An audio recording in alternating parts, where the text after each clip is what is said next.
So Tim, who's your favorite supplements company?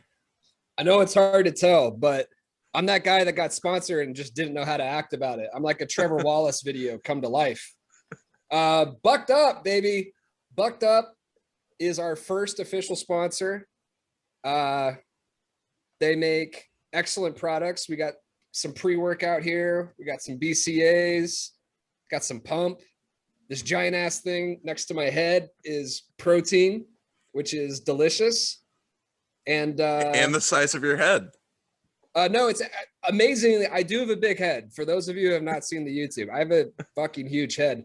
Bucked Up was kind enough to find a hat that could A, fit my head, and B, send me this protein thing that's 3 times the size of my head. So yeah, and for our audio only listeners, Tim currently is wearing. All right, so we got a Bucked Up hat, we got a Bucked Up shirt, we got Bucked Up heat, we've got Bucked Up BCAAs, and Bucked Up meal replacement, and a Bucked Up pump. So he's not wasting any time. Neither should you guys.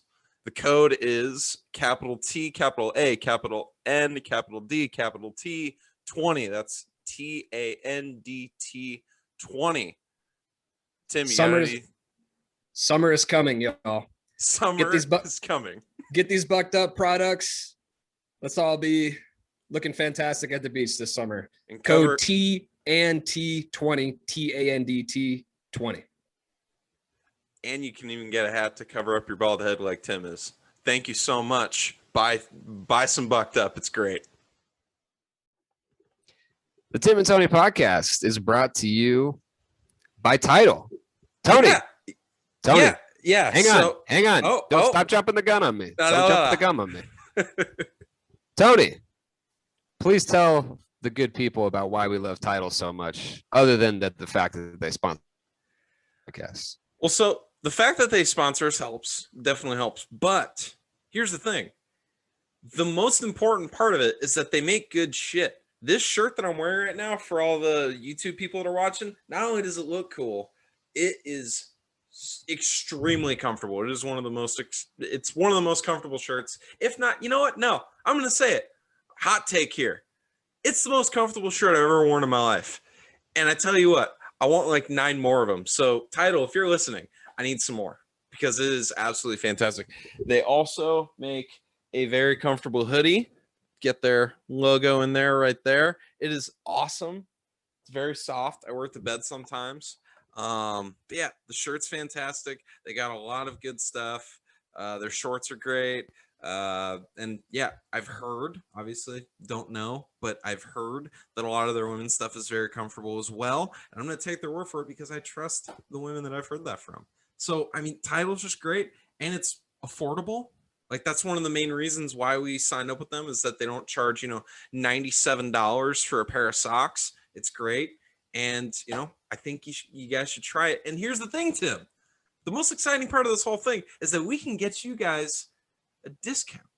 It's going to be TANDT 15. That's TANDT 15, all capitalized, except for the numbers, because obviously that's not a thing. So capital T, capital A, capital N, capital D, capital T, 15. You should do that right now because here's the thing. The hoodies are great. The shirts are great. The shorts are great. Everything that they are selling is fantastic. So you need to try it and you need to use that promo code. It's only going to help you.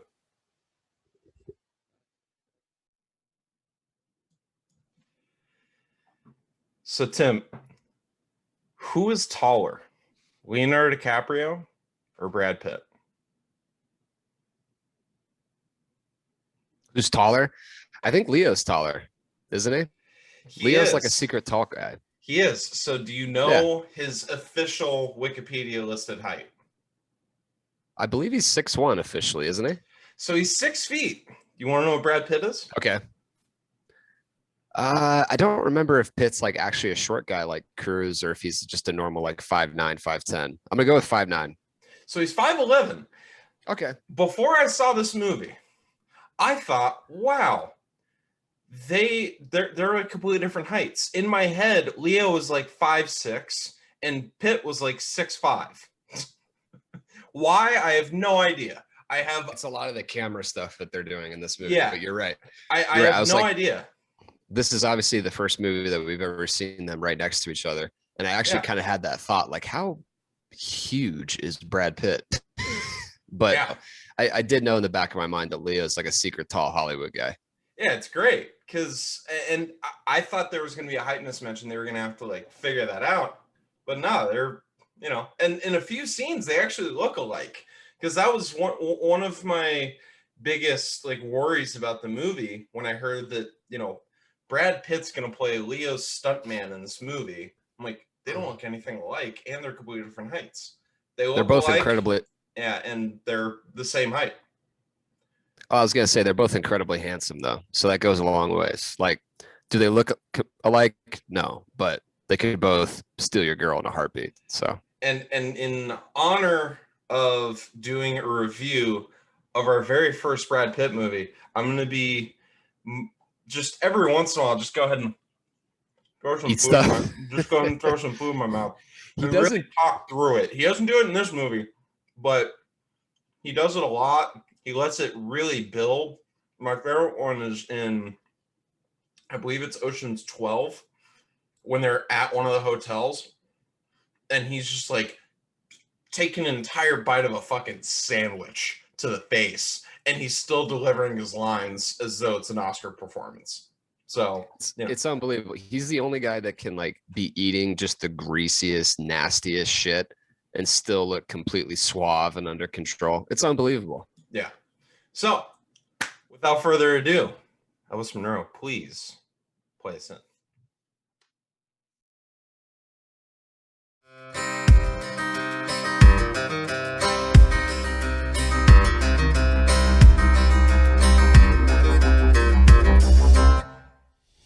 In a crowded room, somewhere in town.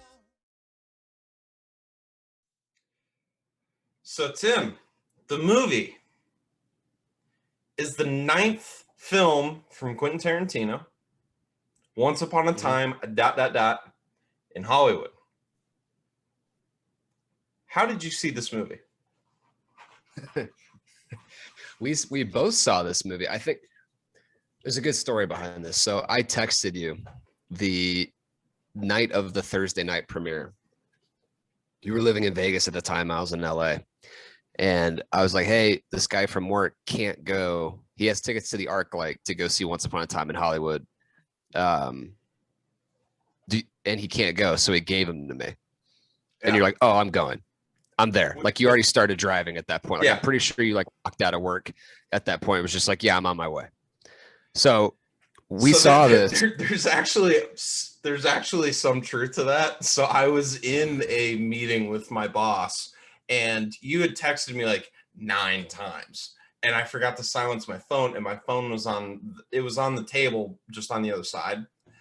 Yeah. And it just ping, ping, ping, ping. And my boss like, all right, whatever the hell's going on, like, go figure that out.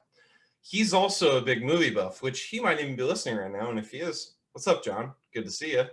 But I walk over, I look at the phone, and my boss just goes, okay, like, what's going on? I'm like, so my buddy has tickets to go see Once Upon a Time in Hollywood at the ArcLight in the Dome. And he's like, holy shit, like, when? I'm like, tonight. He goes, dude, it's like 4:30. Leave. Go now.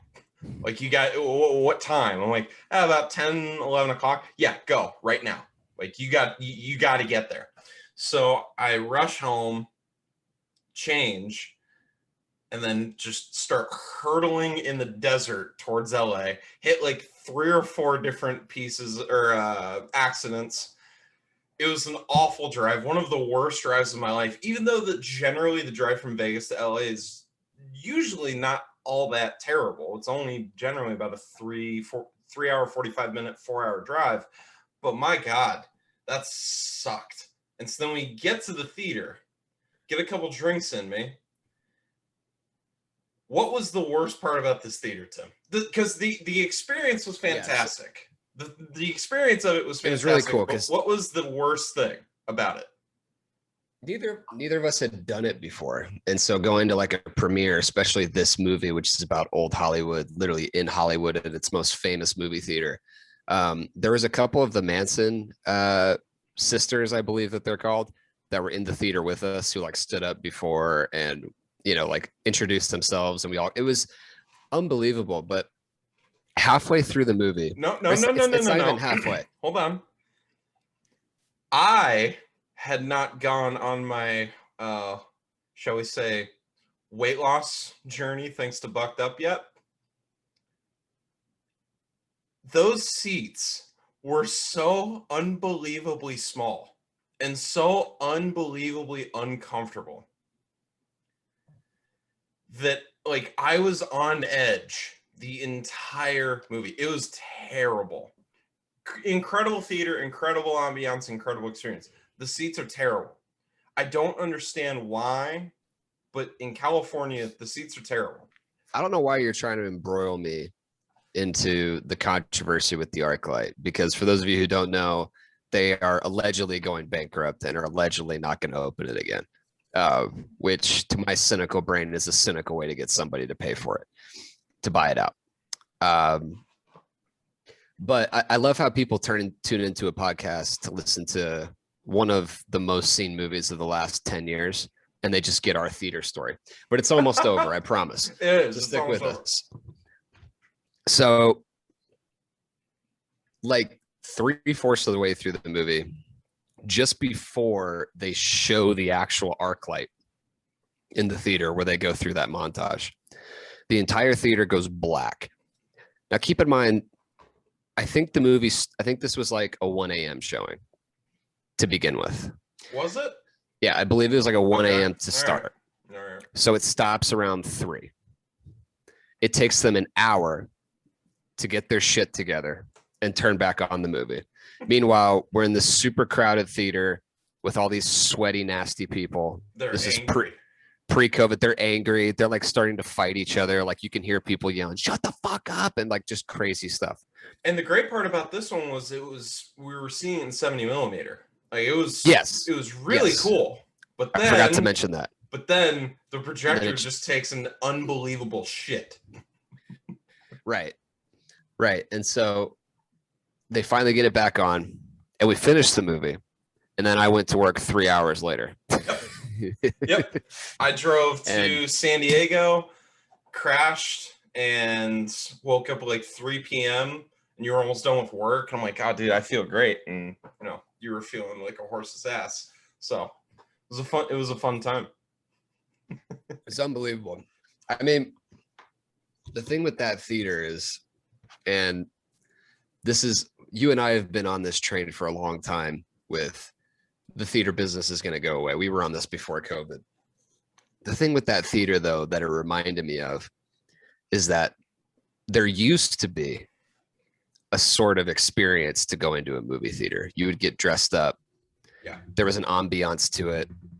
There was a sort, for lack of a better word, using the Gen Z term, there was a vibe. There was a vibe, and that word is overused, but that's exactly what it was. It was you walked into there and you felt like you were in an important place. And with theaters now, and I don't even want to spend too much time on this, but the problem with theaters now is they feel so cold. And they feel so just, we did this the cheapest way possible. Even in theaters that are doing the recliner seats now, which are less and less in LA, more and more in remote areas like Arizona. Remote area. Well, it's more I remote than LA. I love it. But even in those theaters, you go in, they have just no creative snacks whatsoever. No. They've only recently got bars, and it's like, would you like a Coors or a Miller Lite generally?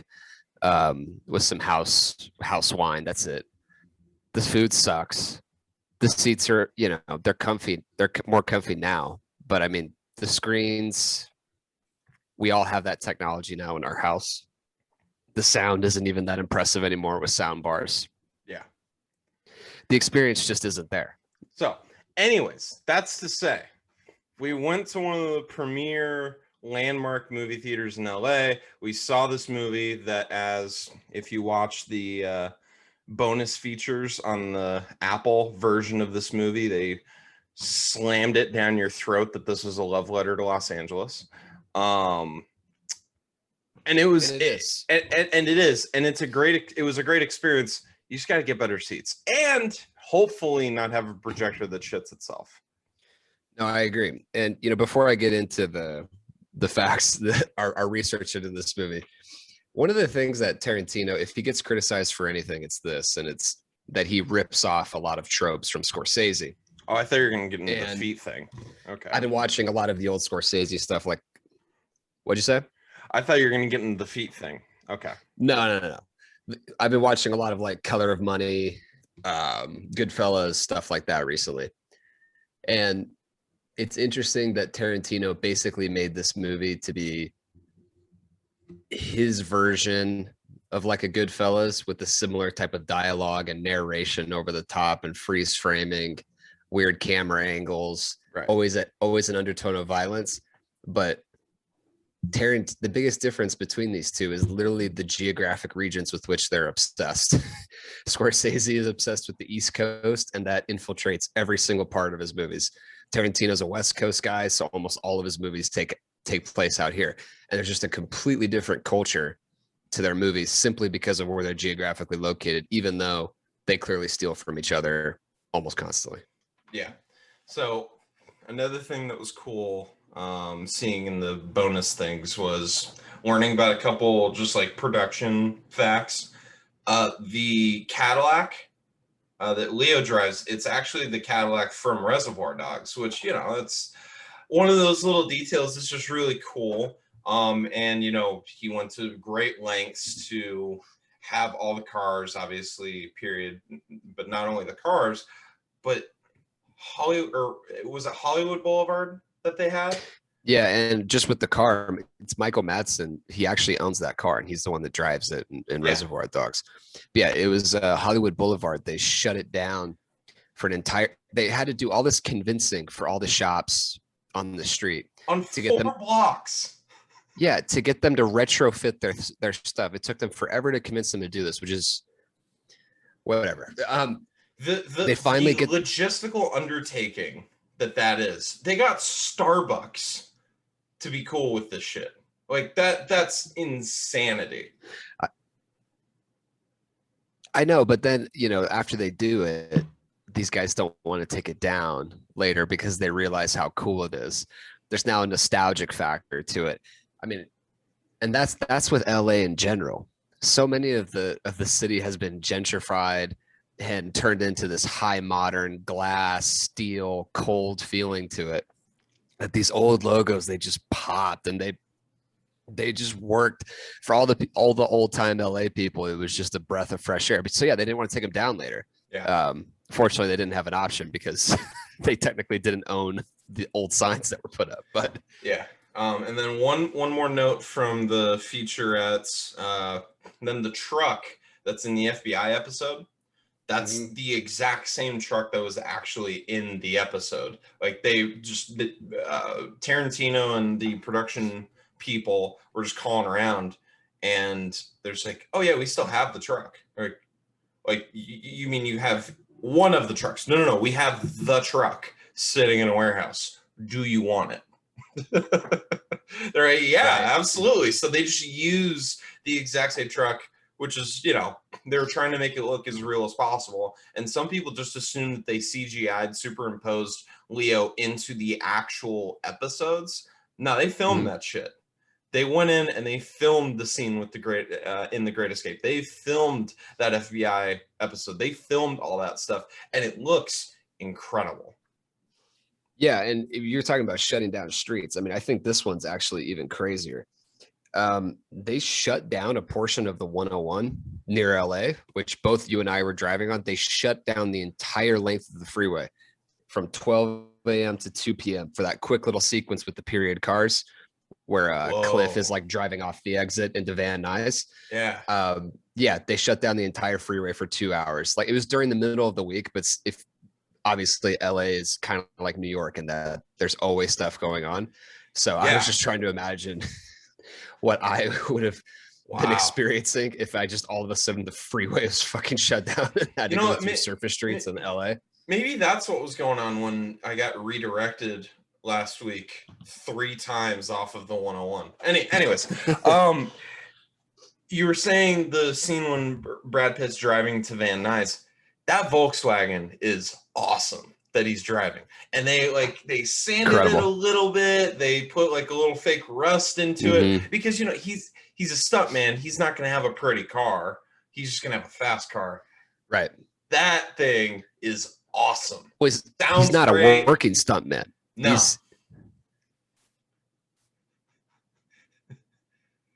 Yeah, I was also gonna talk about I don't know if you want to do the Sharon Tate stuff now, but her sister, who was initially very, very against this movie, actually gave Margot Robbie her sister's old jewelry to wear. So in the movie, Margot's wearing some of Sharon Tate's real jewelry, which is a very cool homage to it. And there's a lot of controversy around the Robbie stuff that we don't have to go into. I know we're going to probably do the Bruce Lee stuff because you have to talk about it if you're going to talk about this movie. Yeah. I mean, you also, the one of the other really cool things is when she visits that bookstore and she's like playing with the Maltese Falcon. That's the actual one from the 1941 film that Leo owns. Yep. That he loaned to the movie to do this, which is like just crazy. I guess like the value of it is around $300,000 for the statue that she's just basically fondling in the shop. It's unbelievable. The hell does Leo care? So the movie starts with a very bold, amazing decision by Tarantino. He decides that as they're driving up that the driveway, we're going to go ahead and start the credits with Leonardo DiCaprio and Brad Pitt's names side by side, and we're going to linger. So I don't know if this is true, but it felt like it. It felt like all the other people's names were up there for maybe, you know, a beat, like a second, maybe second and a half. It felt like Leo and Brad Pitt's name were on there for a solid 5 seconds. Because it's the first time either of them have done a movie together, and I can't imagine there's going to be another movie that brings them together. When I remember seeing that they were both going to be in the same movie together, I remember just being like, "Holy shit! How the hell did they do that?" Like Brad Pitt isn't a stranger to being in big ensemble casts, obviously, and Leo isn't either. But having those two guys as the two main actors in a movie is just it's such a power move by Tarantino. Well, and they've both talked about how they would work together again because they enjoyed doing it so much. Yeah. But yeah, it does speak to the power of Tarantino. And I was thinking when they flashed those credits up, I was trying to think of another movie where they brought in how famous the movie stars actually are outside of the film to use as a trope within the movie, and it working this well. Because you have to know who Brad Pitt and Leo are to get what Quentin's trying to do in this movie, which is to show the rise and fall of a career and the excitement as it goes up and the nervousness as it goes down and how everybody's human. I mean, so to that point, so we go from that driveway scene, then we go to a meeting at some bar. I don't think we get to see what bar they're at, but it's presumably a bar, you know, it's somewhere in LA, somewhere in Hollywood. In walks possibly the only other actor in this movie that could be said to be more powerful, more important, and more charismatic than these two guys. Al Pacino walks in and steals the scene. Every single thing that he's doing, every little facial twitch he has is just exploding onto the screen. And then we get the wide shot of Al Pacino, and Leo sitting at the table, and they linger on it, much like Steven Spielberg did in The Post with Meryl Streep and Tom Hanks, except for, this is actually a very good movie, whereas The Post is, if you want to see some movie stars saying lines, then watch it. But other than that, probably not the greatest movie ever.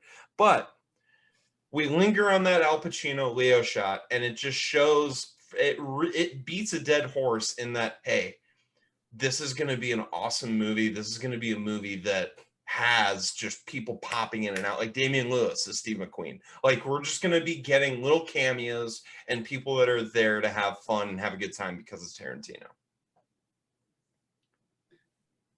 Right, and Kurt Russell later on. But the Damian Lewis thing, people had a problem with Steve McQueen. Oh, we'll get to that. Movie. I've got some Steve McQueen questions. Right. We'll get to that. Don't worry. So, all right, that's fine. We get to see in the conversation between Pacino and Leo, we get to see a scene from the 14 Fists of McCluskey. Anybody order fried sauerkraut? And he torches these guys, just torches them. And then we get to see Leo's character training with the flamethrower. And he's like going, he's screaming, and he's like, yeah, God, is there anything we could do about the heat? And the props guy's just like, no, Rick, it's a flamethrower. No, it's a flamethrower. I mean, we're gonna get to this later as to what your favorite quote is from this movie, but that's way up there. It's up there, and I've got a bunch more nominees. I've got a bunch more quote nominees. Don't worry. All right, good. I mean, obviously one of the opening lines, what, carrying his load, sounds about right. I mean, here's the thing with that line. That line would be iconic if it wasn't in every single trailer, which was before every single movie for 6 months. So you knew it was coming. Let me do my quick little rant. I promise it'll be 30 seconds. Okay. If you're Quentin Tarantino and you have Leonardo DiCaprio, Brad Pitt, Margot Robbie, Al Pacino, Kurt Russell, Damian Lewis, the list goes on and on. If you have all these people and it's a movie about Hollywood, you know what I don't need?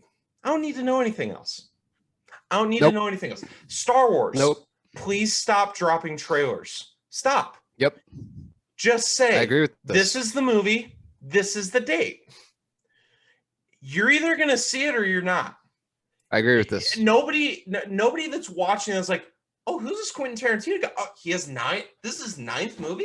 Oh my God, let's go check out. Wait, is that transcendent? I think I've actually seen those guys before. And then you Google it. No one's doing that.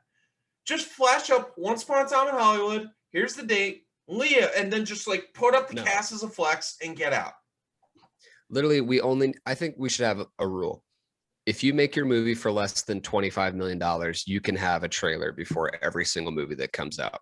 If you're making a $50 million, $100 million movie, and you're just going off of very valuable IP and or a very valuable director and actor like this, please stop. It's ruining it, because that line is hilarious. Like when it came on last night, it was like 2 a.m. and I'm staying at my parents' house and I belly laughed because it's fucking hilarious, but they ruined it in the moment because they showed it over and over and over again.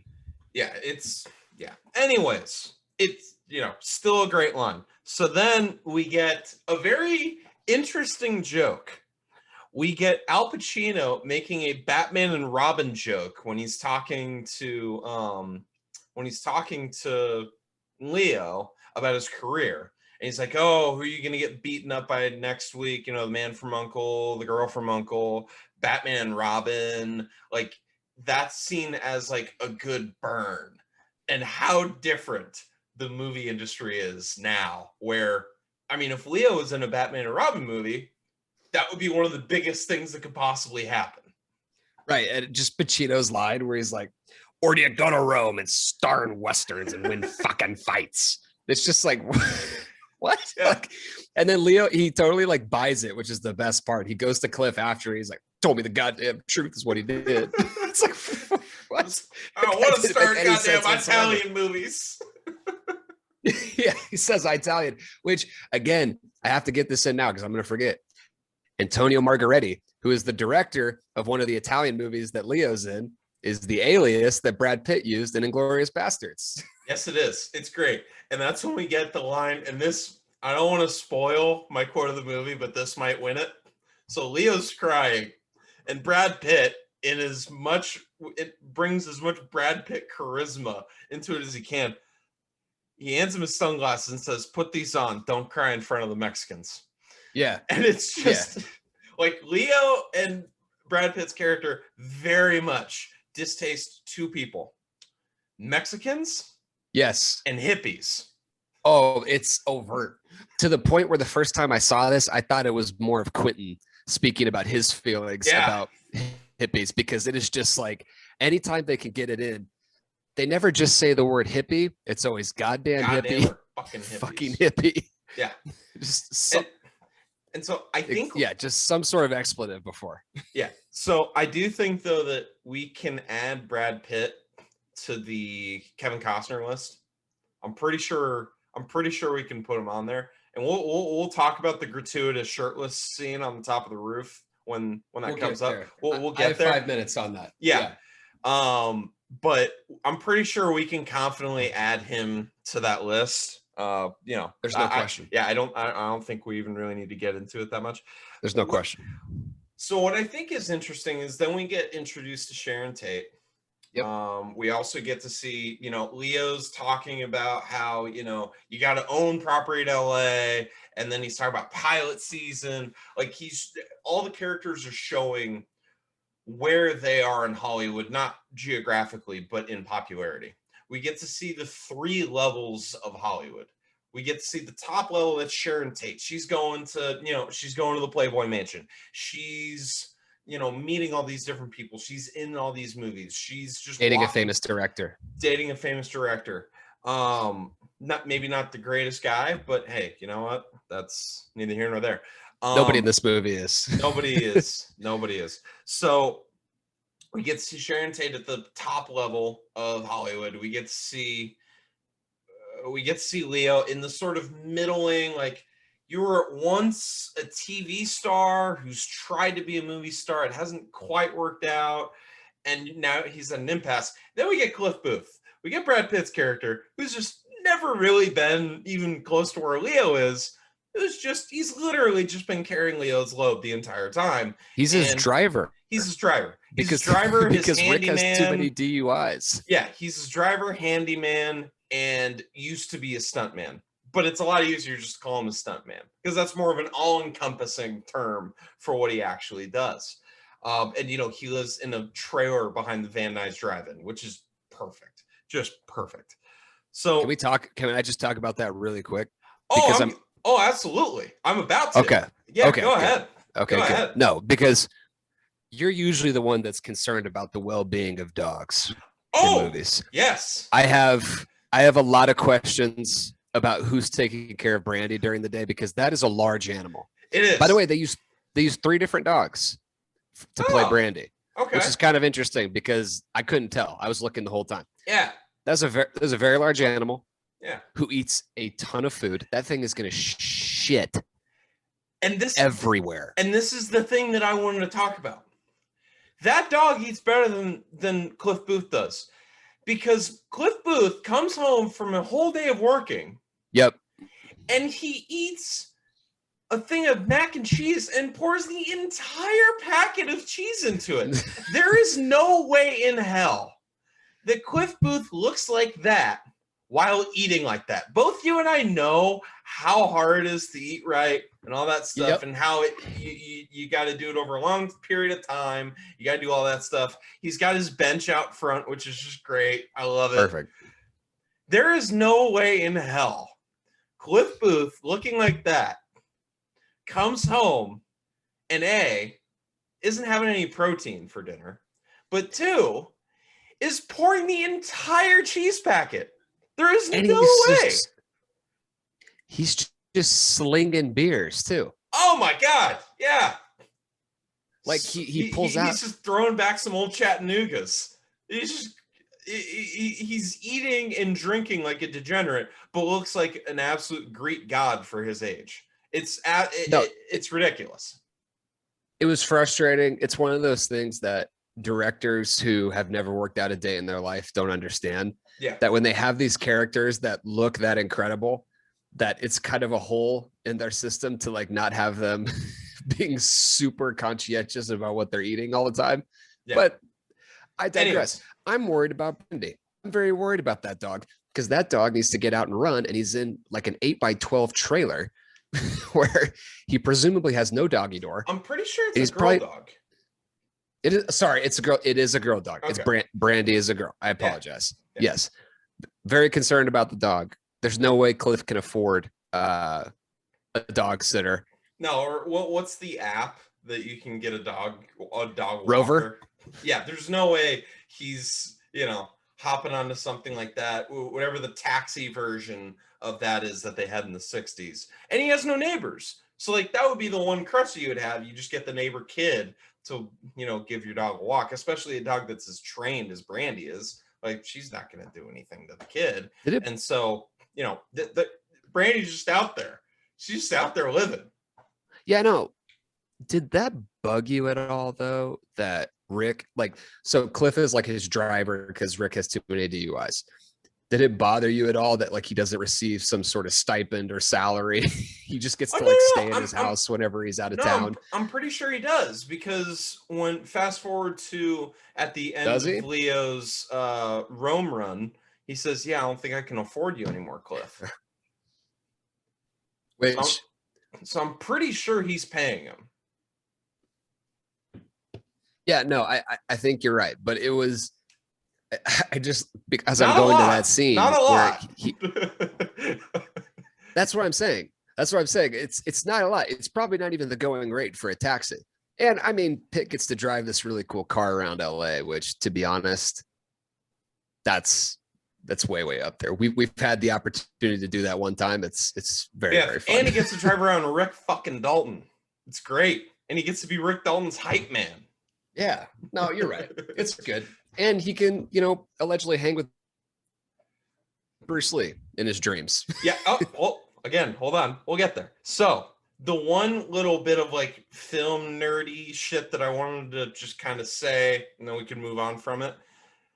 The shot that we get over the pool of the Polanski, over the Polanski house, from the backyard to the front, or from Leo's backyard to the front door of the Polanski house, and they're walking out to the car to go to the Playboy Mansion.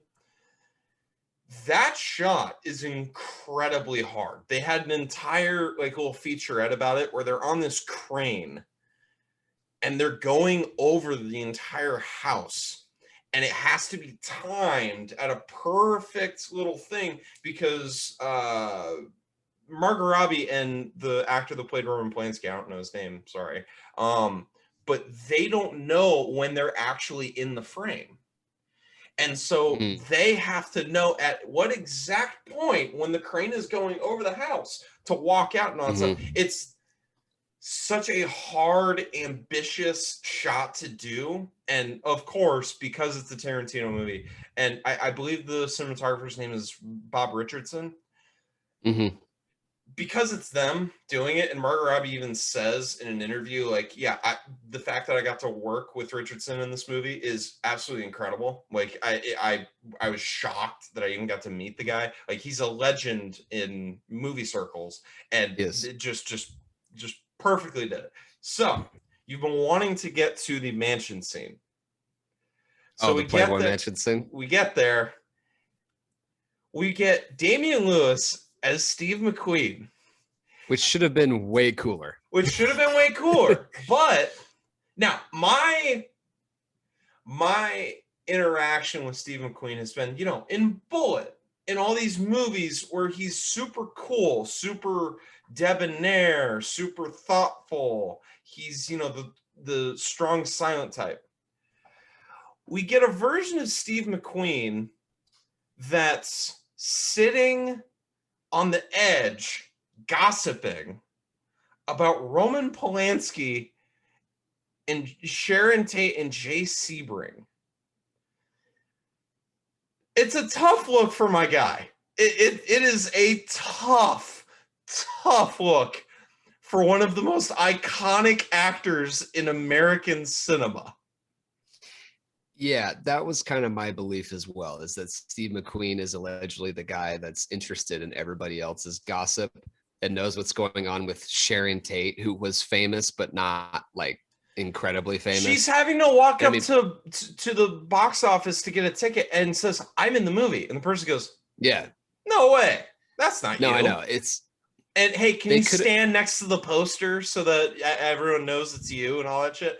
Steve McQueen is standing there gossiping about their living situation.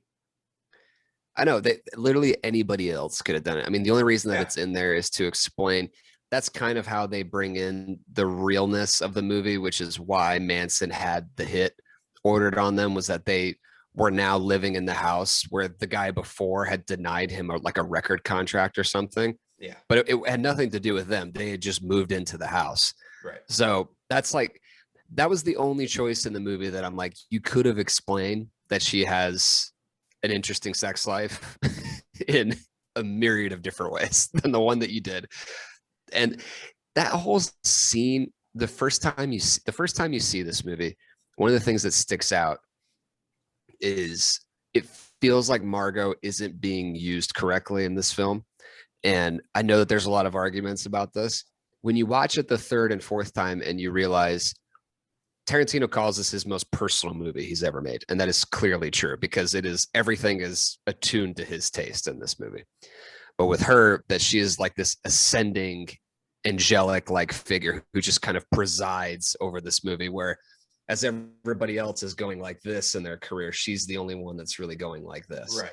And so as she rises, she's just dancing and in this joyful, completely free-spirited mood throughout the entire film. It's more well done than it appears on first watch, which is why we do series like this, so that we can watch these movies 10, 15 times over and see what we were trying to do with that. It's much more nuanced. It's like the easy thing was to say, oh, Leo, Pitt are getting X amount of lines and Margot's getting Y amount of lines. But like, I'm pretty sure, I don't know this to be true, so if I'm wrong, let me know.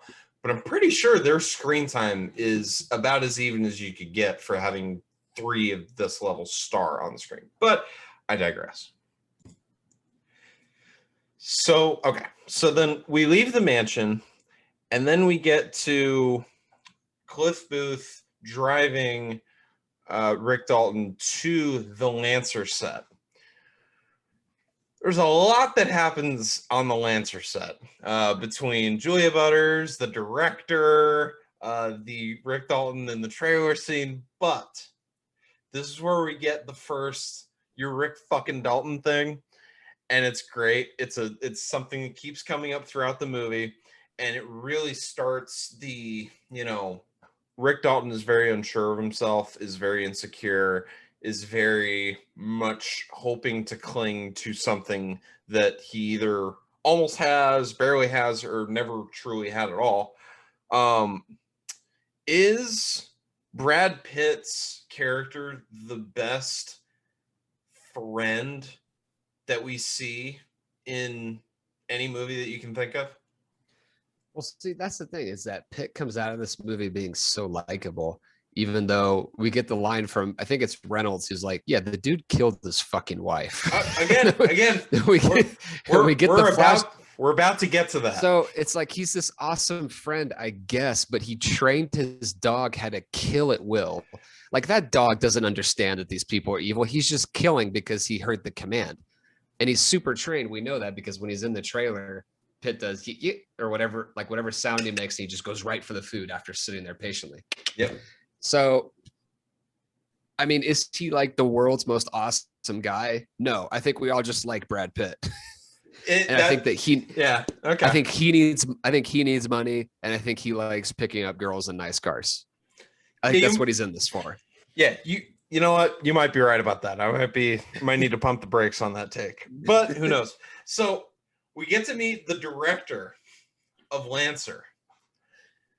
There's just a lot going on with this guy. What thoughts do you have about this very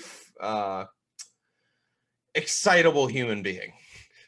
Oh, where he's trying to talk to him like this is Shakespeare, or he goes into that whole diatribe. You are dangerous Hamlet. You are a rattlesnake on a Harley. It's just like, wow. This guy is trying to do so many different things, and I love it. There's one of the deleted scenes. Let me pull up the quote. They even start talking about Shakespeare, and it's a really funny, just meta thing. The director goes, "Have you ever thought of doing Shakespeare?" And then Leo's character goes, "Well, I've never done much theater." The director goes, "I think you're a born Edgar."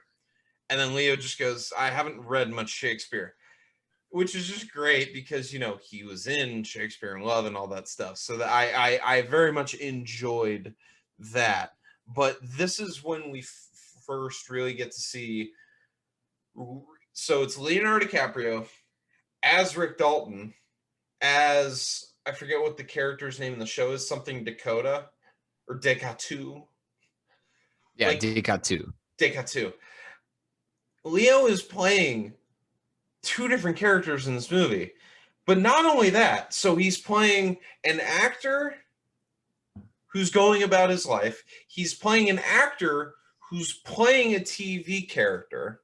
And then he's playing an actor who messes up the show lines, but intentionally, because that's what it says to do in the script, in the actual movie that we're watching. There are so many things going on in this movie just with the TV show scenes. It would, I can't, there's probably 3 or 4 actors that we have today that are working that would be able to do it as well as Leo's doing it in this movie, because at every single point, there's no bleed over. The minute we need him to be a like hammy, you know, Western kitschy TV character, it's on. The minute we need him to be, you know, the depressed, rundown, has-been actor, he's there. Like every beat in this movie, he's hitting the nail on the head. Yeah, and I mean, this is going to be a common refrain on this podcast about how many times the Oscars get things wrong. I mean, Pitt gets a nomination for this, and Leo doesn't. And I mean, just think about it. Okay, first of all, Pitt got nominated for supporting, which felt weird at the time. If you switch their roles, Pitt cannot do what Leo's doing in this movie. Not even close. Tom Cruise was linked to this movie initially to play Leo's role. Tom Cruise cannot do this role. This is like him, maybe Hanks. Prime and Hanks. I mean, you'd have to go back from there to like Brando. Funny enough, I think back to like Brando stuff. Okay, I think Pacino could in his prime when he was throwing his fastball. I think Hanks could. Denzel could. Maybe. Because Pacino's so intense. You're talking like De Niro, Brando, Leo, Hanks, maybe. And then probably like really Denzel, got the credit for, and that's about it.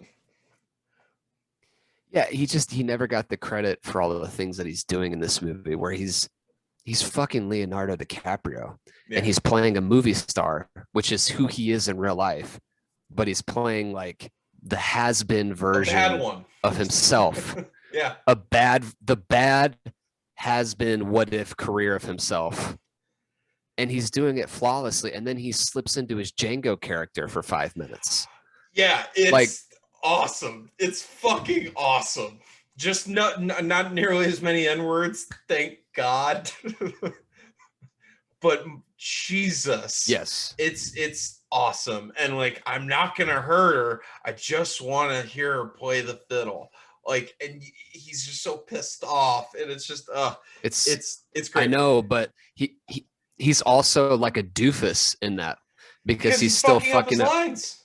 Well, not just that, but like the acting is so gross and weird in that scene that it's like, it's just perfect. It's like what an awkward person who couldn't act would do. And that's harder for him than it's probably harder for him than what he did when he channels his Django character. Yeah. because that's at least just one direction, and you just go. You just fucking, you're as boisterous as humanly possible. Nervousness is the hardest thing to act out. It's been repeatedly.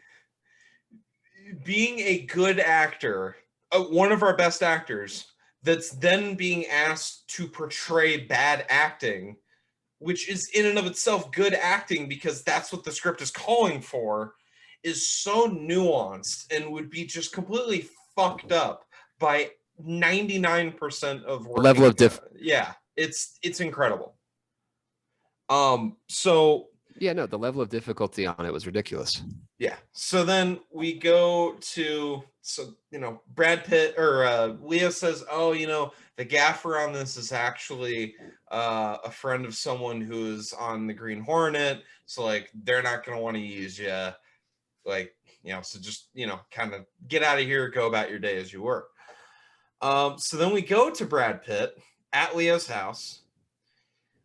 He does some parkour. That's just incredible. Just incredible. Yeah. In my head, he's like three. It's like three steps, and he's on the fucking house. In my head canon, Brad Pitt did that.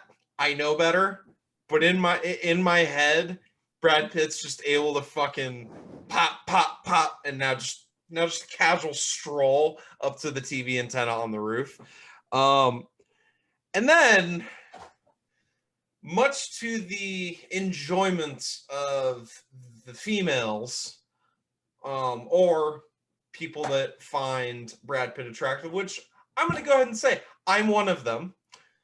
Much to the enjoyment of those people, for no reason, he could have done this job perfectly fine clothed. He decides to take his shirt off and reveal probably the most in shape 50-year-old that I've ever seen in my life. Okay. Who's apparently powered by, Ready Mac. It's cigarettes. In Old Chattanooga. Like lager, Red Apple cigarettes, and Ready Mac. This is when we get the single most controversial scene in the movie. Okay, but hang on 1 second. Yeah. Just 1 second with the scene on the roof. Yeah. One of the best things about going to see a movie opening night is you get all the diehards who are willing to react to everything. Yeah. There was, especially at that theater that we were at.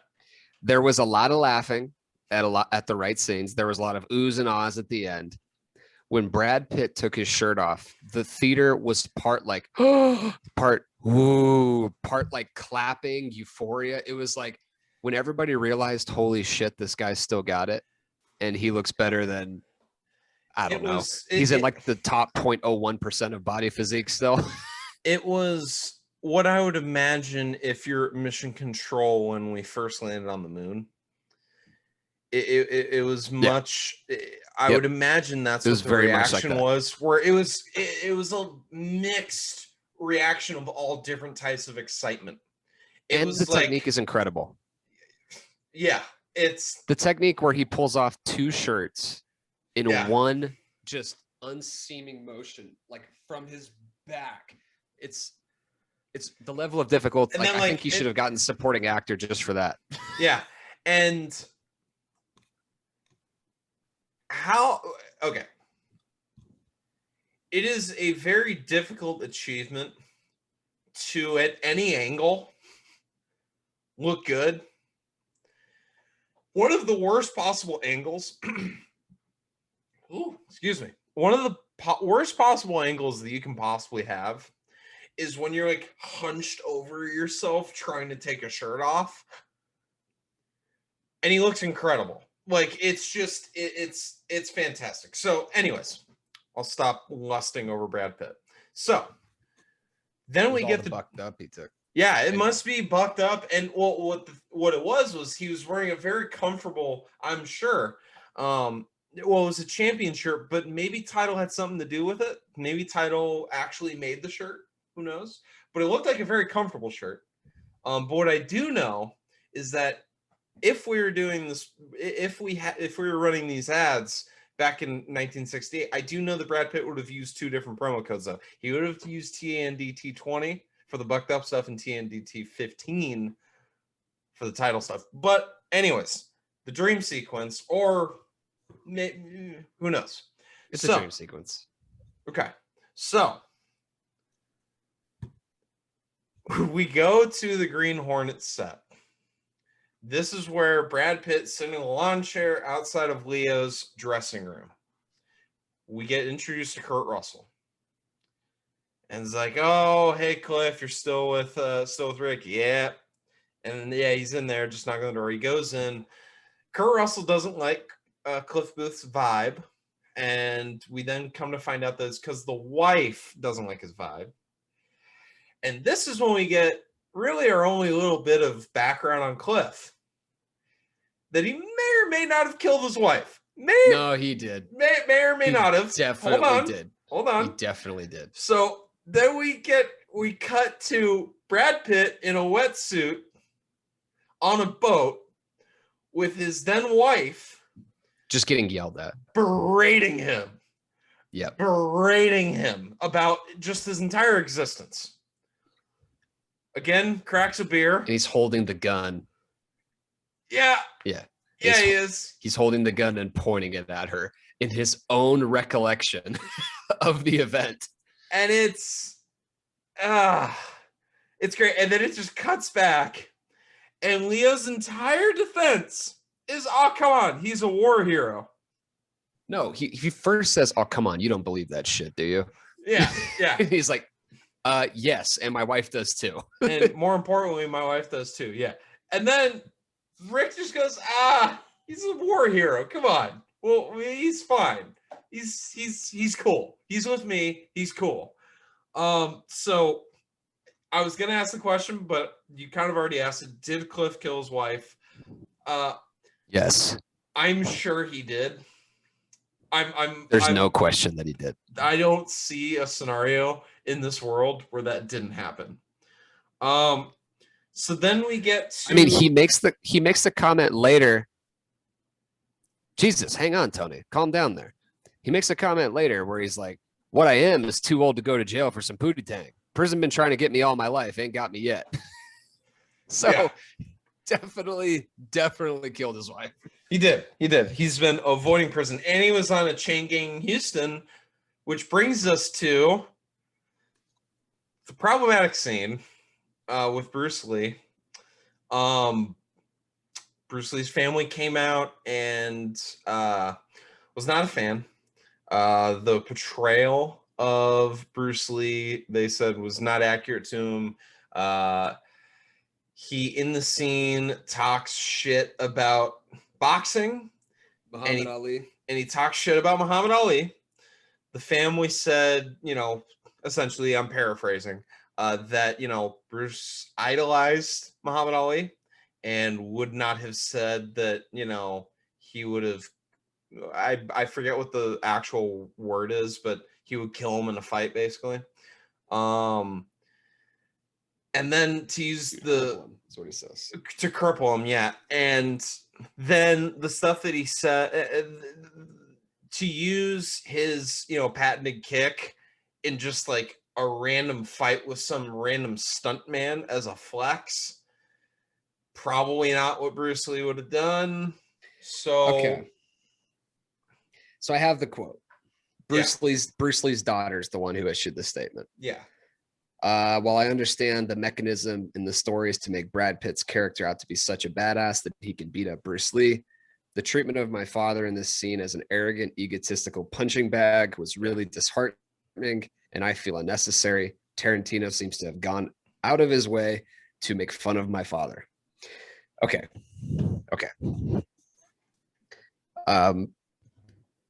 Obviously, 2 cis white dudes talking about this. Yeah. I can confidently say that some of the more stereotypical elements of that fight and the way that Bruce Lee is talking, etc. If that was from direction from Tarantino, that's very, very uncomfortable for me.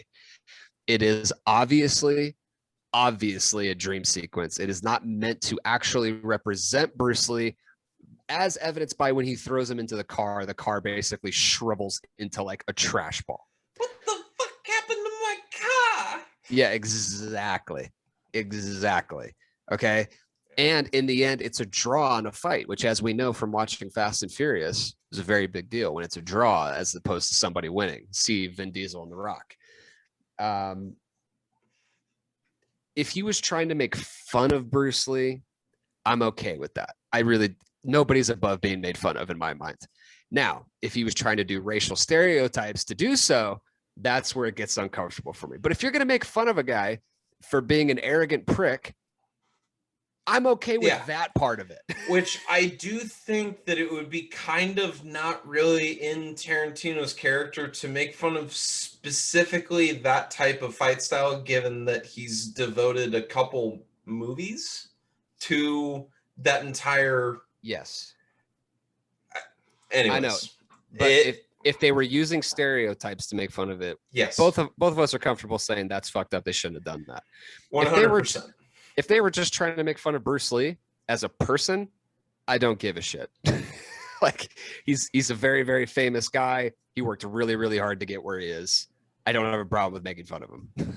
And I would go Mike Vrabel to be him. So for those of you that don't know what that reference means, Google what Mike Vrabel would do to win a Super Bowl. Or wasn't even just to get to a Super Bowl. Anyways. Just to get there, yeah. Yeah. We get the line from Bruce Lee, you're kind of pretty for a stuntman. That's when Brad Pitt does the, I've heard that before. Line. Now, it's a great line. It's a great line because it's adjacent to something that has always been said about Brad Pitt as an actor, that he is a character actor trapped in a leading man's body. And so to have him play a stuntman but still be a lead in this movie is just really cool because it's kind of who he is. He's a great actor, but all of his best stuff is really, with the exception of probably Moneyball, because, you and I, we worship the altar of Moneyball. We worship at the altar of Moneyball. There we go. But all of his best movies are when he's not the number one dude. This movie, the Ocean's movies, he's not the number one. Seven, he's not, like, he's sharing the screen with Morgan Freeman. Like all his best movies, he's there and he's an integral part of it, but he's not the number one guy. So it's very cool that Brad Pitt's willing to be in on that joke because, I'd say that it's, his career's done pretty well. Then we get the line, anybody that accidentally kills anybody in a fight, they go to jail. It's called manslaughter. My fists are registered as lethal weapons. Yeah. And again, ruined by the trailer. So it sucks. Two of the best quotes in this movie are ruined by the trailer. It sucks. Yes. He dents the car in the real one moment that we fully understand that this is him looking back on it and, with rose-colored glasses. Kurt Russell's wife, Janet, doesn't she just seem like such a joy to be with? Yeah. She she doesn't seem like she would be a good time to hang out with on the set of Green Hornet. And again, that this is the magic sort of putting Brad Pitt in a role like this. This has been sort of a criticism of Leo in movies like Wolf of Wall Street, is that he's playing a character that we shouldn't like necessarily. Yeah. But he's so damn charismatic and charming that you can't help but like him. And so you're rooting for Brad Pitt in that scene, even though he just made a complete ass of himself, fucked up this lady's car. Like tried to fight their lead. Like he's the one that's completely in the wrong, but you're looking at this woman like, wow, you're such a buzzkill. And then we get the end of the dream sequence, and then Brad Pitt again on the rooftop. He goes, yeah, you're probably right. Yeah, and that's the final nail in the coffin of anybody who says that that's not a dream sequence. It's very, very clearly is. So then we go back to the Lancer set, where we meet the wonderful and talented, and I hope I get to see her in a million other movies again, the talented Julia Butters, who does the actress is a nonsensical term, which is why I personally don't use the term, because I think she's right. They're just all actors. It's great when you have. She's an 8-year-old character. I don't know how old she is in real life. I would be shocked if she was 9. Oh my god, she's 9. Okay, so you have a 9-year-old who you pitch the idea to her, saying, "Okay, here's what we're gonna have you do. We're gonna have you sitting in a director's chair. Leonardo DiCaprio, of all people, Leonardo DiCaprio is going to walk across the set, sit down, and you're going to teach him about acting." Well, this is the best tidbit about the movie, is that she didn't know who he was. Is that she was working on a television show. I think it's called American Housewife. Tarantino was writing the script for Once Upon a Time, and American Housewife happened to be on, which is a show she's on. He saw her in the TV show and was like, she'll be perfect for this role. And so they recruited her for it. And she knew who Quentin was a little bit, but she didn't know who Leo was, and she didn't know who Brad Pitt was. And so when she's doing this scene, like, everybody told her later that it was like, hey, that was really cool what you did. Like, you went toe to toe with, like, you know, probably the best actor that we have. And she didn't understand it until much, much later when her parents explained to her who Leo is. Yeah, she had no idea.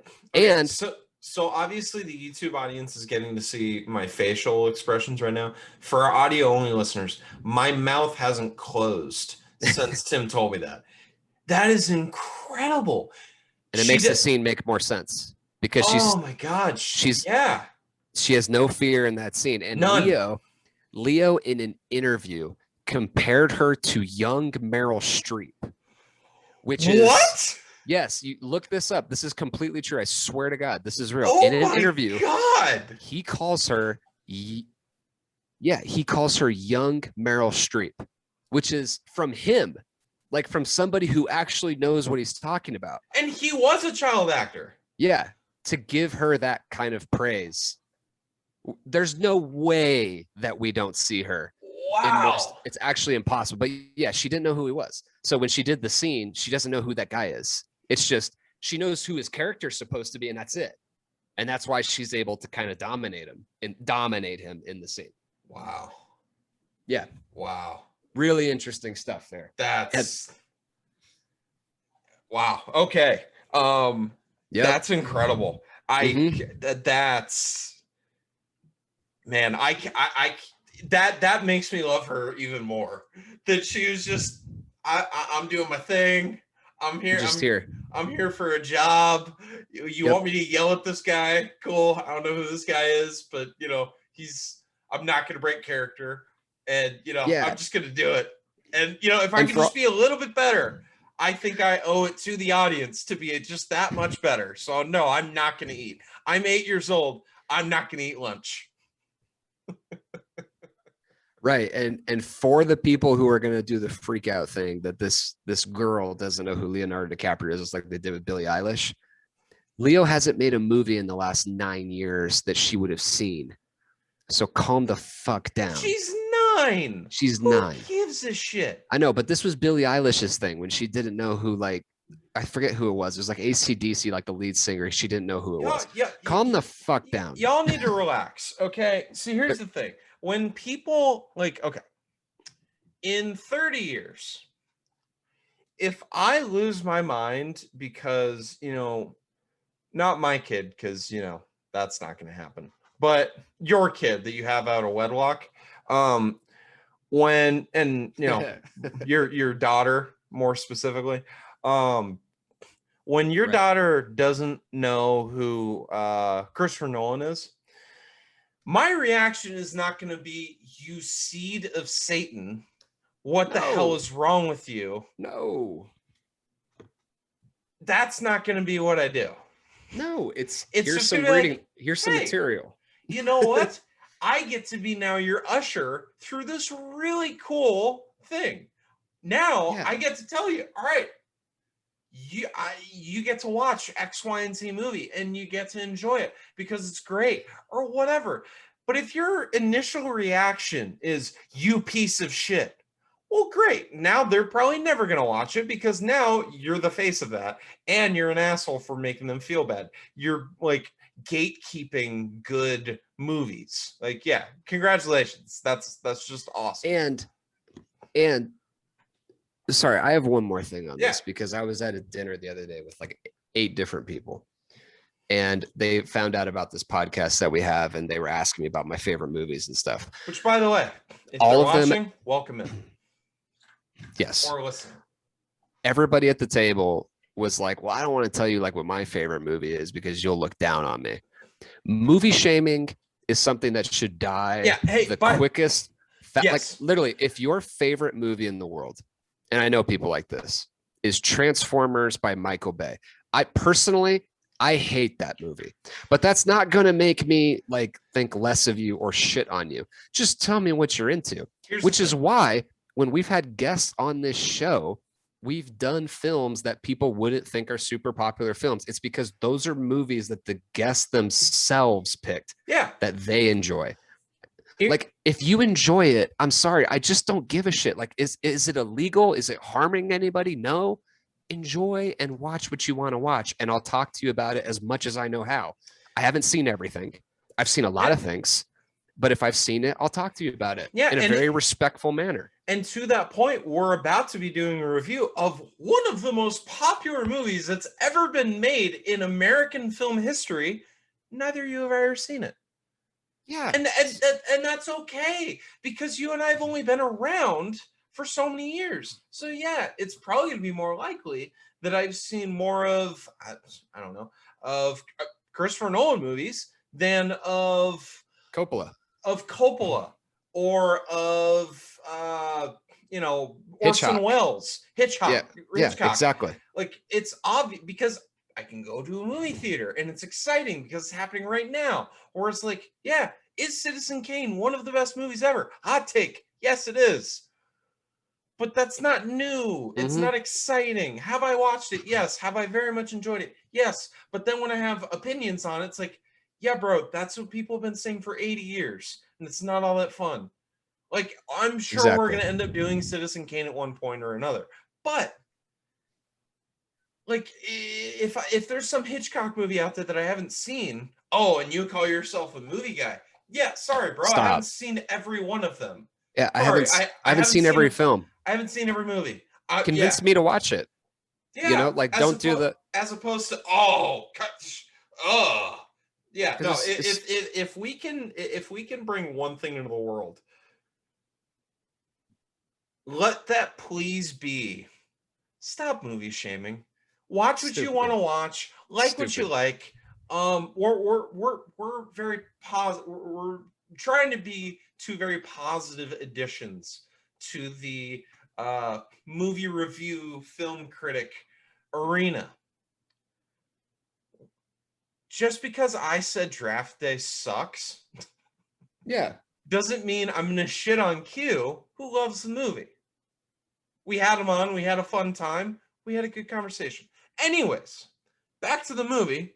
Julia Butters, phenomenal, and we get the Leo line because he says he's talking about how age is inevitable and all that stuff, and Leo does the "in about 15 years you'll be living it" line, which is just great.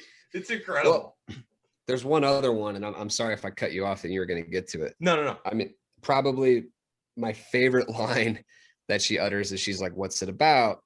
And he's like, "Well, I haven't finished it yet." And she responds, this is one of the most well-written lines in the movie. And the fact that they gave it to this 9-year-old girl shows how much confidence they had in her. Yeah. "I didn't ask for the whole story. What's the idea of the story?" Which is the solution. Julia Butters wants your elevator pitch. That's what she wants. And that is actually the solution to all of Leo's character's problems. He's viewing his career through this microscopic lens of what's happening now. Yeah. Instead of, give me the idea of what you are and what you've become, which is a famous actor who lives in the Hollywood Hills next to other rich and famous people, and you go to these crazy ass, you have a great life. And you're about to get married to this Italian starlet actor. Like, come exactly. on, give me the idea of it, which is actually like for all of these characters, what is the idea? Not every single little detail has to be perfect. Yeah. Which is, it's an incredible line. I'm sorry. That one, I'd like pause it and think about it for a second. Absolutely. So we get through that. Then we go to the scene where they're, Leo's playing a bad actor and all this stuff, and it's great.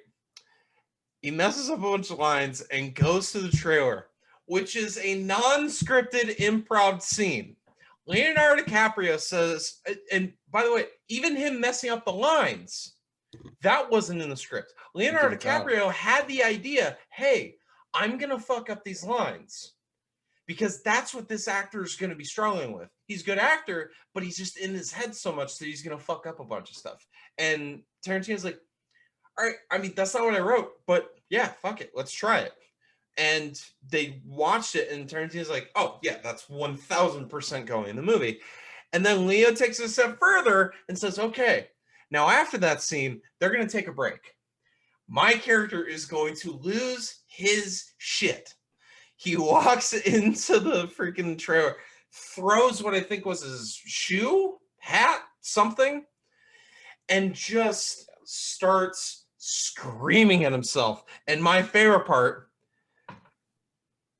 is when he starts talking about his drinking habits. Quote, 8 fucking whiskey sours. I couldn't stop at 3 or 4. It's unbelievable. It's an incredible line. I don't know if I've ever gotten to the point where I'm drinking 8 whiskey sours. But I've been at that sort of stage of life. Right. I can't imagine also being responsible for like a TV show role. Because back then I was serving tables and doing a very unenthusiastic job of it and making basically just the same amount of money.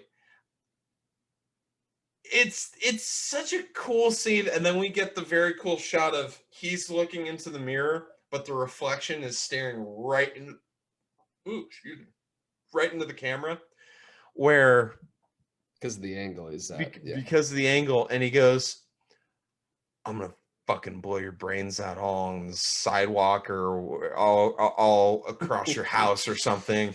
If you if you do this, it's so cool because you're getting to see, this is one of the more play like Broadway like scenes, because except he chops it up.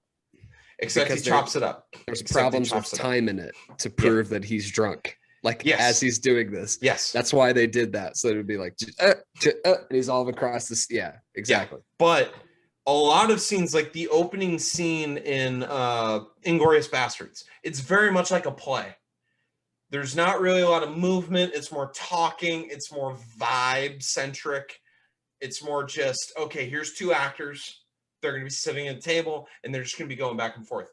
This is the one scene in this movie that Tarantino decides to sort of go in that just, all right, we're just going to shine lights on a movie star and let him go.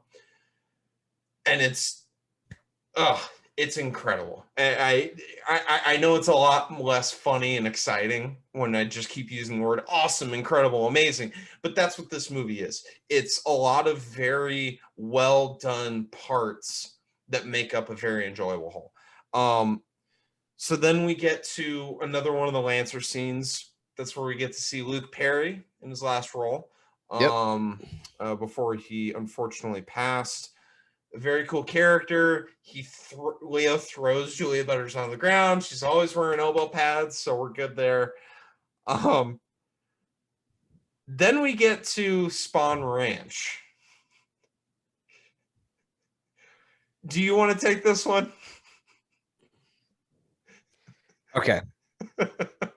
the impetus by which we go to Spawn Ranch is Brad Pitt picking up someone who he admits later he knows is underage. It's very much underage. Now, it's important to say that the actor, Margaret Qualley, is not underage, because she's like laying down in Brad Pitt's lap, and there were some people that didn't Google Margaret Qualley's age. It was like, how inappropriate and all this stuff. She's of age. The character is not. Right. And so we get to the ranch, and I'm going to talk about that in a second. One of the fascinations with the Manson story is that he was able to convince this very large group of single young females to be his followers. His followers were mostly female and in their young 20s. Some were underage. And that is what has created the fascination with it, is that he created these pretty murderers, as they were called in newspaper articles.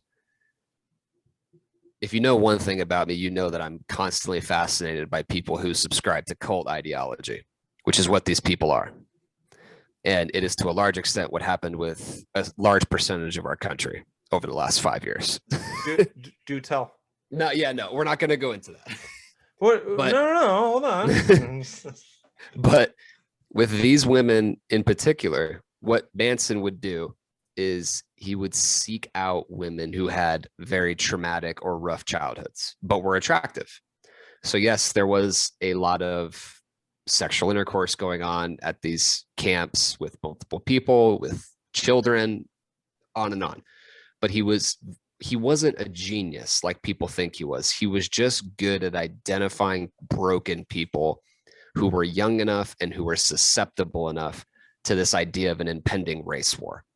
So one of the things that I wish they would have gotten more into is that these women are also, in a way, kind of victims of this horrible situation that's led them there. But I'm fine with it. We get to the ranch. My question for you: the first time you saw this movie, how convinced were you that Cliff was going to die as he's driving in? Because I was like 100%. I was sitting there like, oh man, we're not going to get any more Cliff with like, I do, funny enough, I do specifically remember thinking like, fuck, what's going to happen with Brandy? Yeah. Like Brandy's just chilling in the trailer and waiting for Cliff to get home. And she's well trained, so she's just going to hang out there for a little bit until, the survival instincts start kicking in. But like, what's up with Brandy? And like, damn, we're not going to get any more Brad Pitt Leo scenes. Like, that was such a bummer. But they did. Here's the thing. They did some. People always are like, well, I thought he was going to die because I've seen Tarantino movies. Okay. It's actually more than that. They're actually doing it to you. There's a camera angle that they use like 3 different times during this. I forget what it's exactly called, but it's where they tilt it diagonally. It's a shot, and they focus on someone's face, but they put it diagonally. That shot. Do you know who made that shot famous? No, I don't. Your favorite director, or really your favorite writer. That is a Star Wars trope, my friend. But it's a horror film trope. More importantly, it's used in horror films. The like a lot of the side shots, though, diagonal shot. Think back to episode 4, the Tusken Raiders, when what's his face is looking through the binoculars and stuff. The scene tilts. And that's when pops up in front of them, and they've done it in The Mandalorian as well. It's a thing. Go ahead. They've done focus groups on this, though. Is my point, is that when they do that angle, it makes the audience uneasy. Even if you've seen it 10 different times, as soon as the camera does it, your skin starts crawling, and you can't help it. So he was purposefully trying to make you think that these people were going to brutally murder him. Yeah. If not the best line, a top 3 line, when the girl comes back and they say, "You brought Pussycat home to us. Oh, we just love pussy." Yes, we do. do. Brad Pitt without skipping a beat. Yes, we do. Yes, we do. As he's and he does the smiling. 1,000-yard stare. It's just great. It's great. It's probably my favorite line because the timing is just absolutely gorgeous on that. Yeah. Okay. When he goes in to see George, and he's like talking to him, that 10 minutes felt like 30 in the theater because I kept waiting for someone to stab him in the back of the neck, because Pitt's back is to that crazy girl outside the Dakota entire time. Yes. I was like, oh my God, he's going to die and he's not going to see it coming. Oh no. Oh God. And the first time I saw, I couldn't even hear what they were talking about because I was so nervous how he was going to get decapitated or something horrible was about to happen. But yeah, so the conversation with George doesn't really go anywhere. It just kind of shows that these people aren't doing everything on the up and up. He comes out, sees that his tire has been slashed, and then beats the living shit out of the dude that's just standing there that presumably did it. That's the whole release. That's the release of the scene.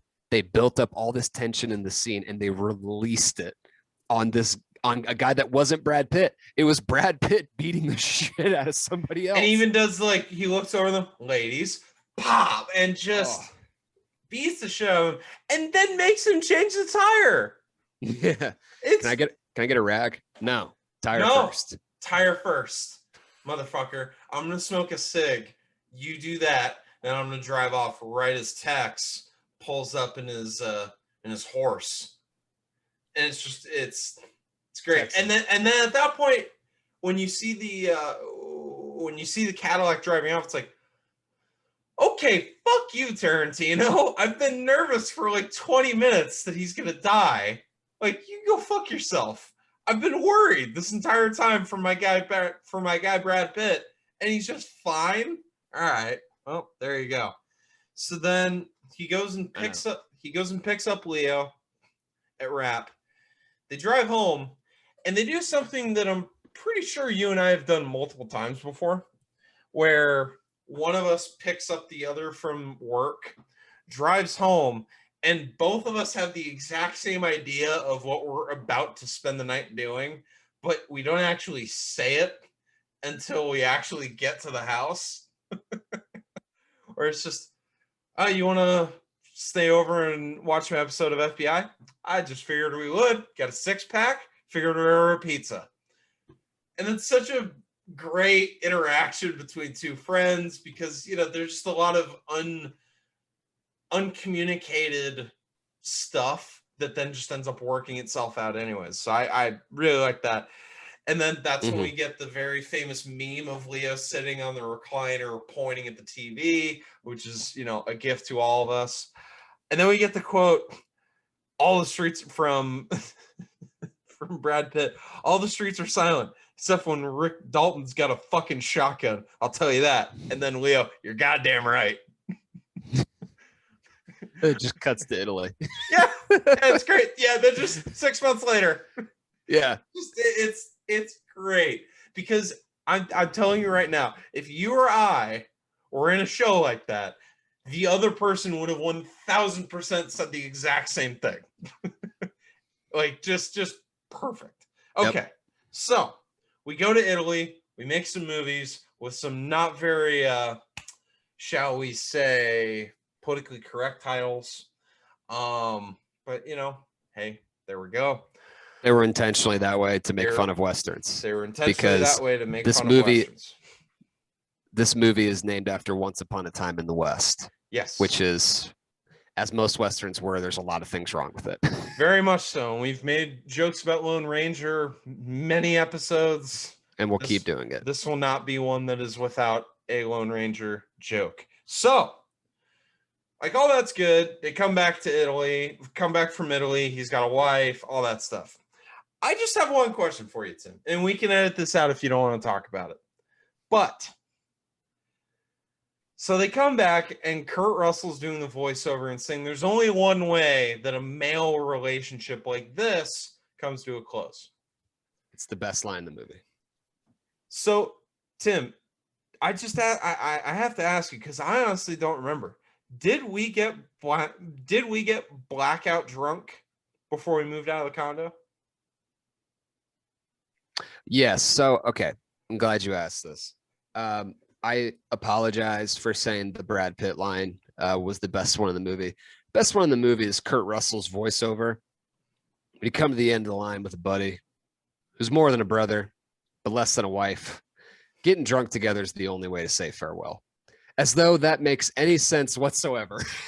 Like about what he said. It's just perfect.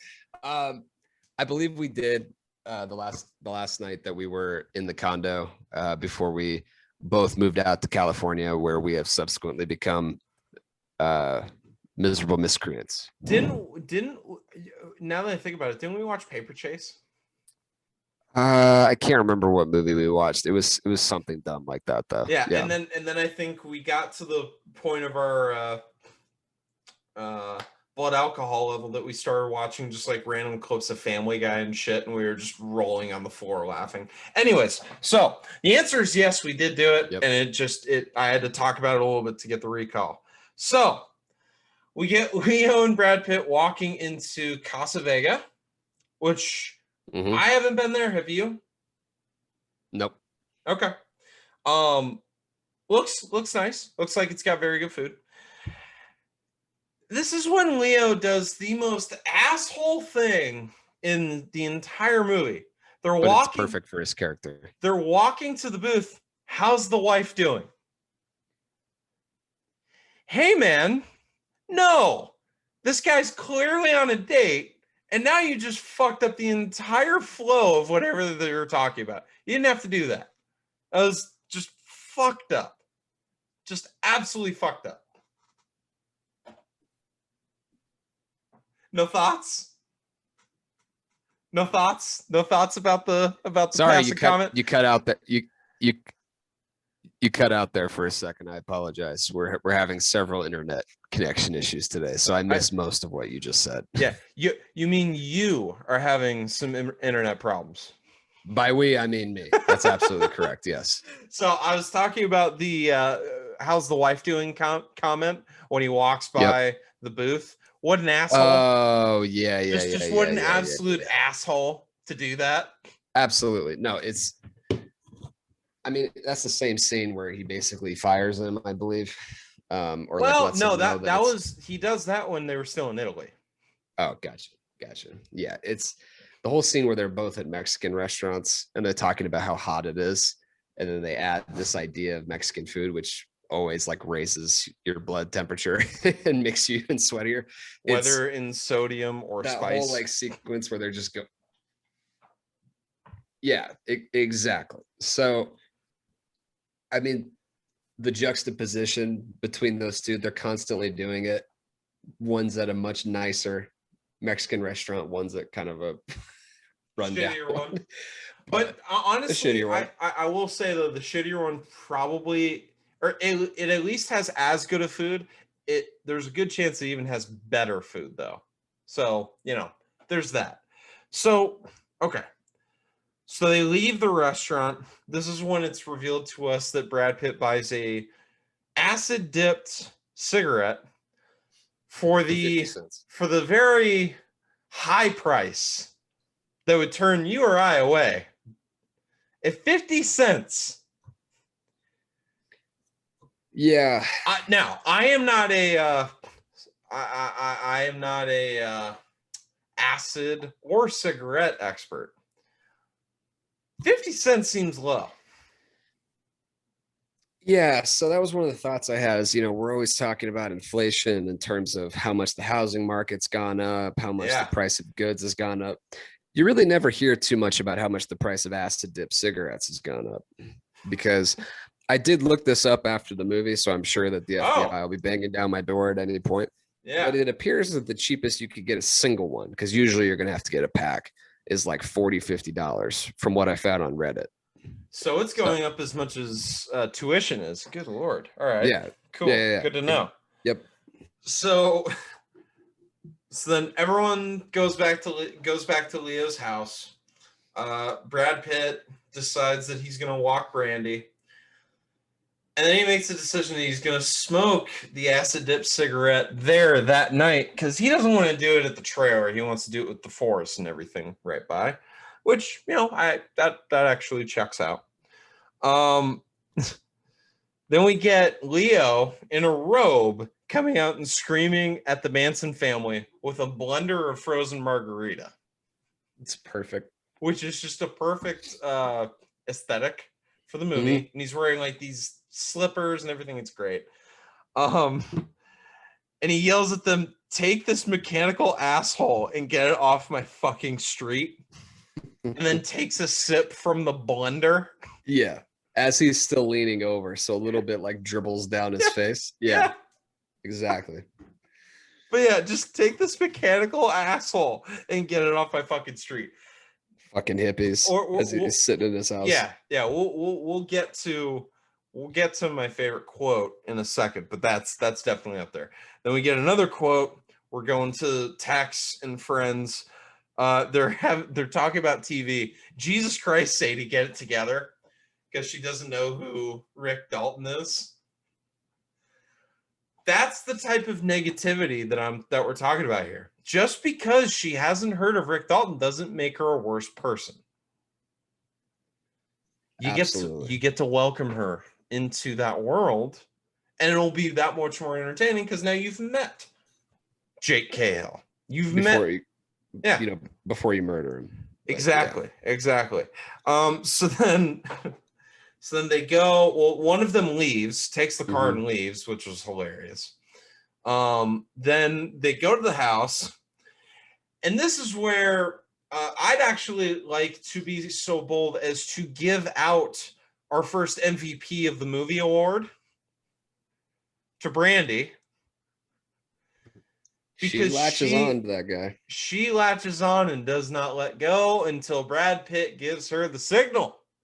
This is a loyal, brave, strong, independent dog that is willing to do anything. If that guy survived, he definitely has no testicles anymore, right? Oh, God, no. Or at least just doesn't want them anymore because they'd hurt so fucking much. Yeah, no. That was my thought, is that there's no way that he's got anything there anymore, because Brandy was just open mouth and was not letting go. It was hanging off. That's like a 120-pound dog just hanging on your nuts with its teeth wrapped around you. Of just an absolute brick shit house of a pit bull. Yep. Absolutely. Hanging from your nuts. I mean, you forgot the line, "I'm the devil and I'm here to do the devil's business." And Brad Pitt's like, "No, something dumber than that." I was so done with that. Rex Tex. And then since he's high on acid, he's pointing at him. He's like pointing at him with a finger gun and just laughing. That fucking just hilarious ass laugh. So it's great. And then so Brad Pitt slams the poor girl's head against various surfaces at least like 15 times. It was about 15 times more than we needed to prove the point, but it wasn't in Tarantino movie until that happened. At the moment when he's like at the fireplace was when the theater on the really ledge. Yeah. When the theater started going, oh no, oh God. It's like, it was all right, bro, she's dead, and now you're like, that's like, well, she wasn't. God. Yeah, but that's the thing. She wasn't until Rick flamethrowered her to death after she had her shit kicked in. Yeah, and times. By the way, that was an electric moment in the theater. When it's a microcosm of their whole relationship. Yeah. Cliff does all the work, and then Leo gets all the praise. Yeah, and he comes in at the end with the flamethrower.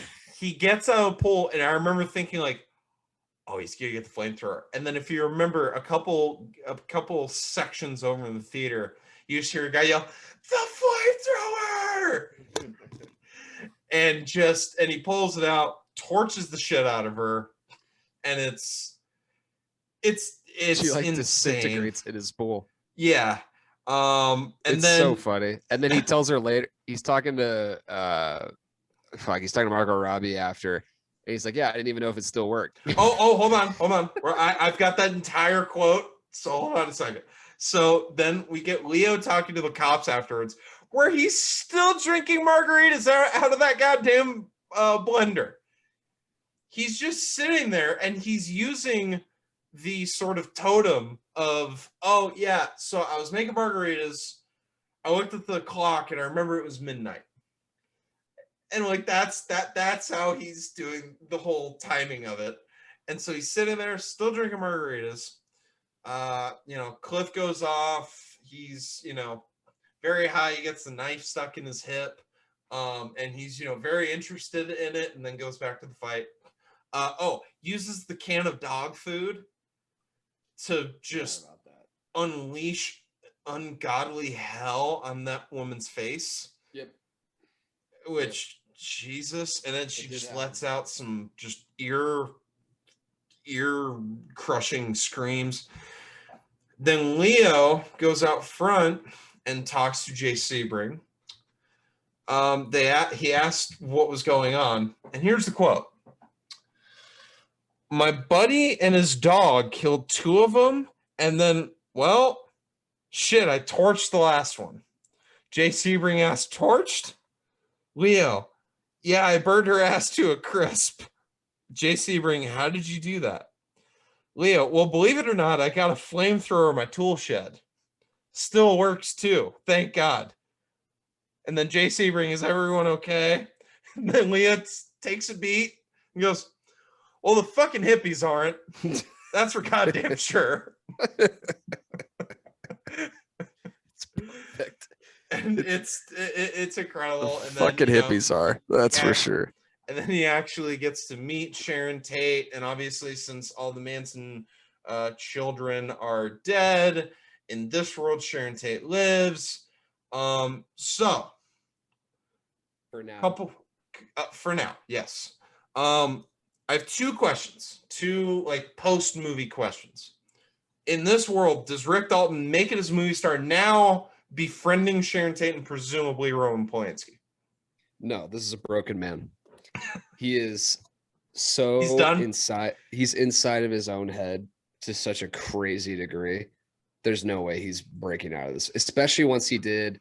Like, it's really hard for an actor to come back from doing one like Italian spaghetti western type thing, 4. let alone doing like 4. That's when people know your career is over. Yeah, that's a lot like what's happened to Brendan Fraser over the last decade or so.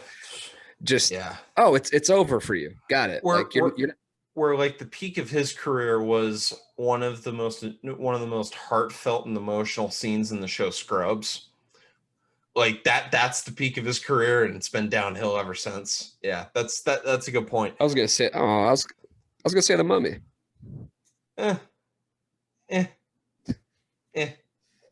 Take it or leave it. So then I have an additional question then, and I'll get to my actual second question.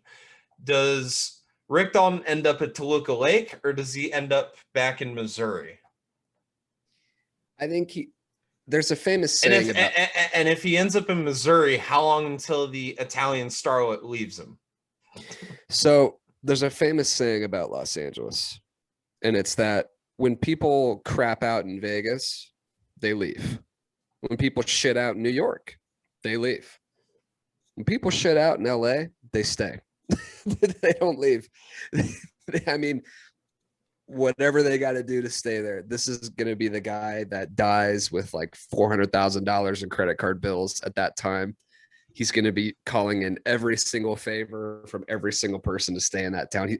He's the guy that actually believes that it's worth it to buy a house you can't afford, as opposed to just renting, because you've got to own it for whatever the fuck reason he states. This guy isn't going anywhere. He might be homeless underneath a bridge in the streets of LA eventually, but he's not going anywhere. Okay. Yeah, I'm probably gonna agree with that. So then it's been rumored that there are episodes of Bounty Law that have been filmed that are actually exist. Would you want to see it?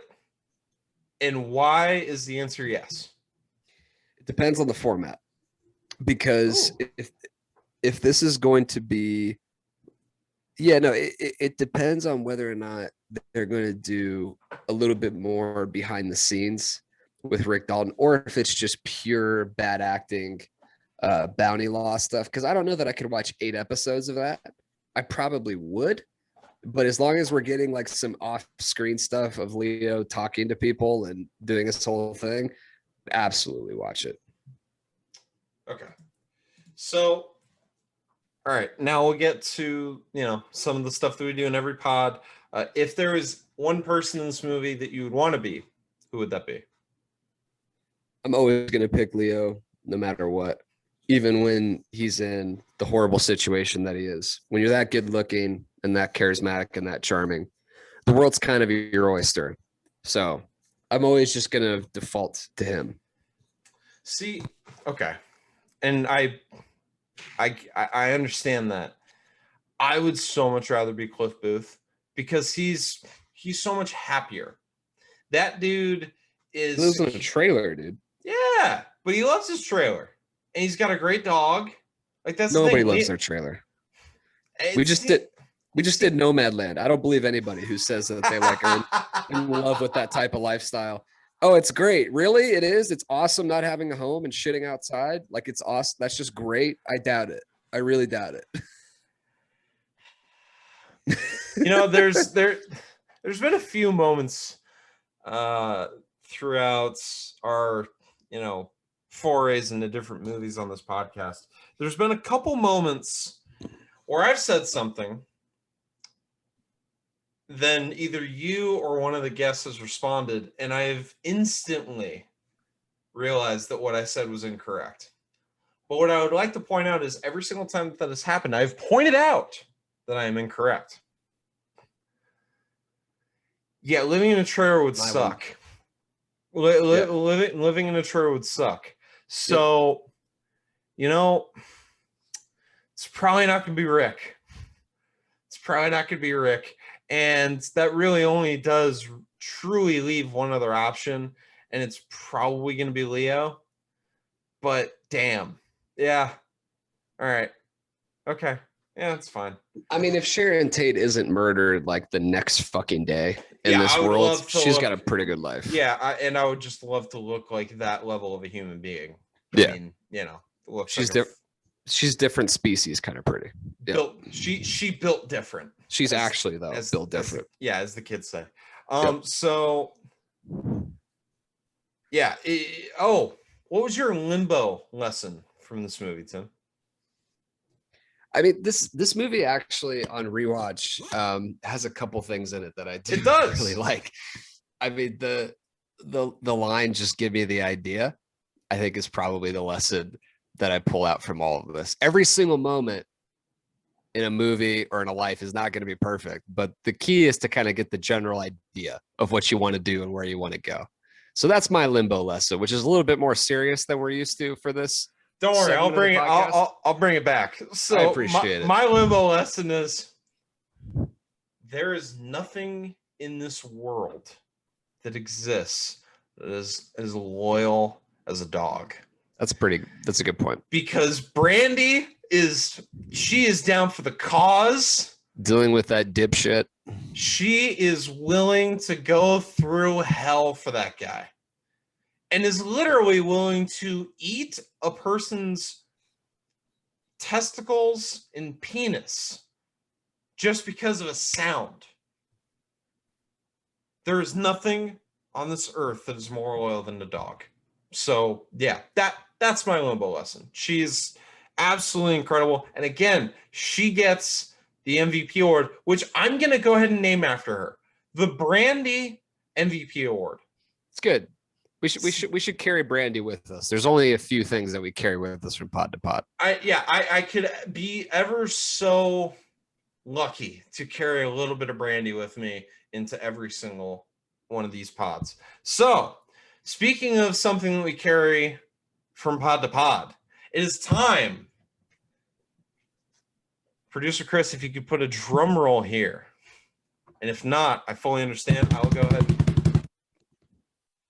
The Ted Cruz Go Fuck Yourself. If there's one person, the Ted Cruz Go Fuck Yourself award, name the one person in this movie that you would punch in the face.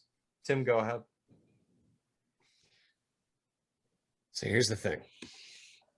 This movie has been the toughest to give out this award for a lot of reasons. Number one, the person we'd all should want to punch in the face is off screen the entire time, Charles Manson. So I can't really pick him. I don't want to punch Rick or Cliff in the face because as stupid and as useless as they both are as human beings, they are hilarious and bring me a lot of joy. And Cliff would kill you. So Cliff would kill me like he killed his wife. So it's really tough. I mean, hippies, I think, get enough hate in this movie. Same with Mexicans. Throughout. So, well, same with Mexicans. That is true. The real person who I think that I would punch in the face, though, and it not in real life, I would punch the Steve McQueen of this world.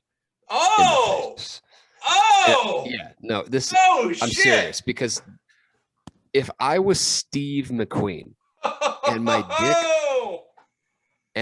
dick was in the room 10 minutes before I got there, to borrow and a line from Moneyball, which we are definitely doing at some point, and I was standing on the sidelines with all of these beautiful women. Yeah.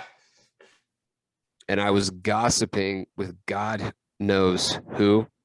An unnamed person. I would want someone to punch. So telling him to go fuck himself is a little bit strong, but there's just nobody that I could tell that to in this movie. So if it's just the punch just square in the face, it's got to be McQueen. So mine's easy. And again, it's dog centric. There's only one person in this movie that punches Brandy in the head, and it's Tex. Tex can go fuck himself. That's a good point. And I'm going to beat the shit out of Tex. Now, I don't have to because Brandy already did. But I want to show as much support for Brandy as humanly possible. For sure. I want to show as much support. Yeah, like maybe we could possibly can.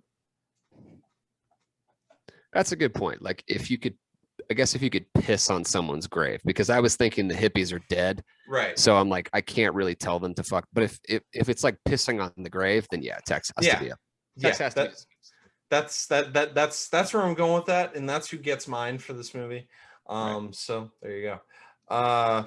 And then the other question: would you rather punch your Ted Cruz Award recipient or Ted Cruz?